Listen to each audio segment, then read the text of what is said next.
afternoon. My name is John Perez. I'm a resident of Poinciana. I live in Village 7, and yes, I am a citizen, and I do vote.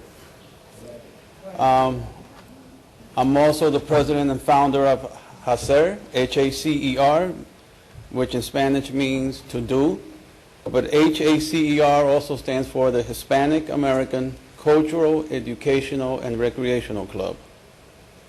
And one of the things that we advocate for is for voting and for people getting involved in the political process. With that said, here we are again in this political arena. The residents of Poinciana asking their elected representatives to let them vote on the issue of incorporating. Interesting how in most places in the country, voting is looked upon as a right and a duty. But in Poinciana, it looks like it's a sport. This thing of not allowing people to vote is a strange and foreign concept to me. Usually, elected officials want people to vote. This last November, how many shoes were worn out by the politicians? How much money was spent on postage? Countless phone calls, emails left and right, and let us not forget commercials day and night. And why was this done? Because politicians wanted the people to vote at all costs. But in this case, some elected officials have not wanted the residents of Poinciana to cast a ballot, the opposite of what they normally want. We believe in a concept that calls for educating the public on the importance of voting and providing information to make an informed decision. The opponents have presented information and asked countless questions. Our elected officials have voiced some concerns, and the proponents have presented information and answered countless questions. How much more information do we need? How many questions have to be answered, only to come up with more questions? How many fiscal studies do you need to place under the microscope?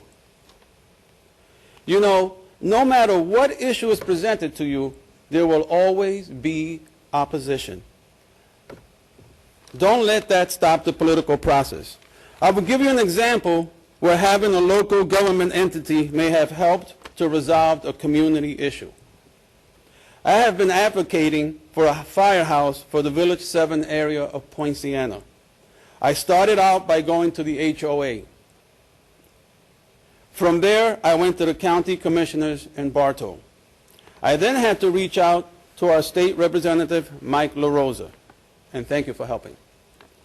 I then reached out to Congressman Alan Grayson, and it doesn't stop. The next step is up to FEMA in Washington. I'm afraid that we just might need an executive order from the White House to get this resolved, all for a local issue. Look, the proponents are refusing to be ignored. The opponents are refusing to go away. I ask that you let the residents decide what they want, up or down. Democracy is about voting, and it's about a majority vote.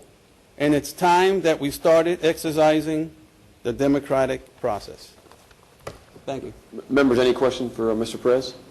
Mr. Perez, thank you very much. Thank you, sir. Next up, Mr. Martin Negron, followed by Richard Diamond, and that is the last person.